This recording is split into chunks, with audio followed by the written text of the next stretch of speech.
ETF index mutual funds నేర్చుకుని stock మార్కెట్లో రాణించాలనుకుంటున్నారా? వెంటనే ఈ నెంబర్కి కాల్ చేయండి. అమ్మ నమస్తే. నమస్తే అమ్మా జయలక్ష్మి. జయలక్ష్మి చక్కగా చెప్పారు. అదే నాకు ఫుల్ నేమ్ పిలవడం ఇష్టం అమ్మా. మా అబ్బా. పిల్లల్ని కూడా నేను ఫుల్ నేమ్ పిలుస్తా. అవునా? ఇన్నాళ్ళు జయ అనే అనుకున్నాను. Okay okay. ఇప్పుడు జయలక్ష్మి అని తెలిసాక పూర్తి పేరు పెద్దవాళ్ళు ఎందుకు పెడతారు? ఒక ఉద్దేశంతో పెడతారు. పూర్తి పేరుతో పిలిస్తేనే ఆ పేరుకి అందం. అబ్బా వింటానికి భలే ఆనందంగా ఉంది. అందరూ జయానే అంటారు తప్ప జయలక్ష్మి అంటారమ్మా. నేను చక్కగా జయలక్ష్మి అంట. ఇవాళ Okay. నుంచి జయలక్ష్మి అనే పిలుస్తా. ఓకే. మీరు జయలక్ష్మి అన్నారు కదా, ఉమ్, సో అందులో నుంచి ఒక టాపిక్ తీసుకుంటున్నాను చూడండి. తీసుకోండి అమ్మా. లక్ష్మీదేవి స్థిరంగా ఉండాలంటే ఏం చేయాలి? అది ఎంత బాగా అడిగారమ్మా. లక్ష్మీదేవికి చెంచల అని పేరు. చెంచలాయ నమః పాదవ పూజయామి, చపలాయ నమః జానుని పూజయామి అని ఆవిడ పూజిస్తాం. ఆవిడ చెంచలగా ఉండడమే సరైనటువంటి లక్షణం లక్ష్మికి. అంటే స్థిరంగా ఉండకపోవడమే. స్థిరంగా ఉంటే ఏమవుతుందమ్మా? కదలకుండా ఉంటే స్టాగ్నేట్ అవుతుంది, మురిగిపోతుంది. ఓ ఇప్పుడు అక్కడ ఉంది మనకి స్విస్ బ్యాంక్ లో మన వాళ్ళకి చాలా మందికి డబ్బు ఉంది. ఏమైంది? అలానే ఉంది.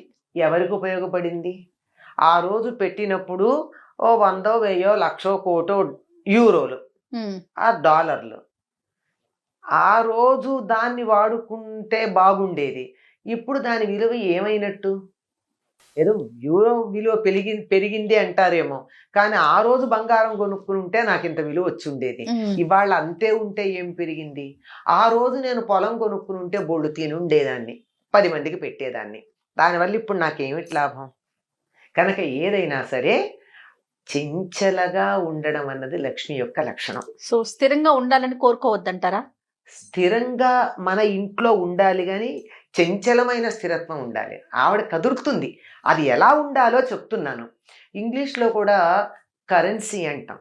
కరెన్సీ అంటే ఏమిటి అర్థం? కరెంట్, ప్రవాహశీలము. ప్రవహిస్తుంటేనే దానికి విలువ. కదలాలంటే ఎప్పుడు కదులుతుందమ్మా? వెళ్ళిపోవడం కాదు కదా, వస్తూ ఉంటుంది, పెడుతూ ఉంటుంది, వస్తూ ఉంటుంది, పెడుతూ ఉంటుంది. ఓహో. నీళ్లు అలా ప్రవహిస్తూ ఉంటే స్వచ్ఛంగా ఉంటాయి, ప్రవహించకపోతే వాసన వస్తాయి. నీరు స్వచ్ఛంగా ఉండడానికి ప్రవాహం ఎంత అవసరమో, ధనం కూడా దాని విలువ కలిగి ఉండడానికి అది ప్రవహిస్తూ ఉండాలి, వస్తూ ఉండాలి. ఇక్కడ ఉండకూడదు, మళ్ళీ అది వెళ్ళి రీజనరేట్ అవుతూ ఉండాలి. సరే, వస్తూ ఉండాలంటే ఏం చేయాలో చెప్పండి. అది మీరు అట్లా అడిగారు, అది బాగుంది. ఎందుకంటే లక్ష్మి తాను ఉంటాను అని చెప్పినటువంటి ప్రదేశాలు కొన్ని ఉన్నాయి తన స్థానాలుగా. పసుపు, పువ్వులు, ఏనుగు యొక్క కుంభస్థలం లక్ష్మీప్రదం అంటారు. దాన్ని చూస్తే, అంటే ఇంట్లో పెట్టుకుంటే కాదు సుమా, చూస్తే లక్ష్మీ కళగా కనిపిస్తూ ఉంటుంది. అట్లా చెప్పినటువంటి ప్రదేశాల్లో దీపము ఇలాంటివి, అలాంటి వాటిల్లో ఆవిడ ఇంకా ఇష్టంగా వచ్చి కాసేపు కూర్చోవాలి కదా. అలా కూర్చోవాలంటే ఆవిడ కూర్చునే చోటు ఇవ్వాలి కదా. మనం కూర్చునే చోట అక్కడ చెత్త వేస్తే ఎవరినకు, నేనే కూర్చోను, మీరు కూర్చోరు, ఎవరు కూర్చుంటారు? ఎవరు కూర్చోరు కదా. కనుక ఆవిడ వచ్చి కూర్చోవాలంటే సరైనటువంటి స్థలం ఉండాలి, శుచిగా ఉండాలి. శుచి, శుభ్రత అని 2 ఉన్నాయి. ఆ 2 ఉంటే లక్ష్మీదేవి ఉంటుంది. శుభ్రత అంటే పరిసరాలు నీట్గా ఉంచడం. శుచి అంటే ఇది ప్రవర్తనకి సంబంధించింది. మన ప్రవర్తన సభ్యంగా ఉండాలి. అబద్ధం ఆడకూడదు, దొంగతనం చేయకూడదు, తిట్టకూడదు, చెత్త మాటలు మాట్లాడకూడదు, దురాలోచనలు చేయకూడదు. ఇవన్నీ ఉన్న చోట లక్ష్మి తాను ఉంటాను అని చెప్పింది. ఇల్లు నాకు డబ్బు కావాలి, బాగుంది, కానీ ఇల్లు చిమ్ముకునే ఓపిక లేదే. ఇల్లు శుభ్రంగా లేకపోతే ఆవిడ వస్తుందా? ఏదో కష్టపడి ఇల్లు చిమ్మా, లేకపోతే ఎవరితో పెట్టి చిమ్మించా, కానీ నా బుర్రంతా చెత్త. ఎవరిని మోసం చేద్దామా, ఏం అబద్ధం చెప్దామా, ఏ దొంగ ఎక్కడ ఏది కొట్టేద్దామా, వీళ్ళు నాశనం అయితే బాగుండు, వాళ్ళు అడుక్కు తింటే నాకు సంతోషంగా ఉంటుంది, ఇలా ఆలోచన చేస్తూ ఉంటే అటువంటి చోటుకి లక్ష్మీదేవి అడుగు పెట్టదు పెట్టదు పెట్టదు. మనకి వరలక్ష్మి వ్రతం మొన్ననే అయింది. అవునమ్మా. వరలక్ష్మి వ్రతం కథలో ఏముంది ఆవిడ గురించి చెప్పారు? చక్క ఆవిడ అందరికీ చెప్పారు ఇట్లా అంతేకాదు పూజ ఆవిడ ఏం చేసుకో చేసిందా, వ్రతం. తనంతట తానుగా వచ్చి ఇవిడ కల్లో కనిపించింది. ఆవిడ ప్రవర్తన ఎట్లాంటిది? అత్తమామని సజావైన ప్రేమగా ప్రవర్తన. చూసుకుంటూ, గయ్యాళి కాక హితంగా మితంగా మాట్లాడుతూ, ఉన్నంతలో సంతృప్తిగా చిరునవ్వులను చిందిస్తూ ఉండేది. ఉమ్. ఇది ఉంటే చాలు కదా.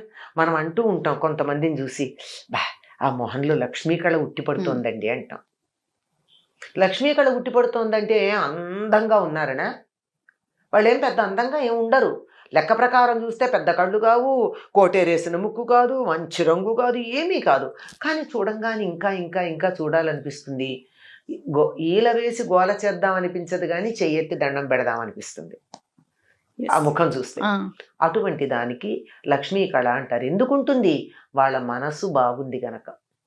లక్ష్మి స్థిరంగా ఉండాలంటే చాలా మామూలు ఇవన్నీ కాస్త వేగ్గా అనిపిస్తే మామూలుగా ఒక ఫార్ములా లాగా చెప్పాలి అంటే, సూర్యోదయానికన్నా ముందు గుమ్మంలో ముగ్గేసుకుని ఇళ్ళు చిమ్ముకుని ఇంట్లో అందరూ స్నానం చేసి ఉంటే ఆ ఇంటికి లక్ష్మి వస్తుంది. ఆలోచించండి ఎంతమందికి వీలవుతుందో అది. సూర్యోదయం తర్వాత మంచాల మీద మనుషులు కనపడితే, ఇప్పుడు మన పని లేదులే ఇక్కడ అని అలా ఆవిడ వెళ్ళిపోతుందట, గుమ్మం దాకా వచ్చి కూడా. ఆ లోపలే అందరూ మెలకువ తెచ్చుకోవాలి.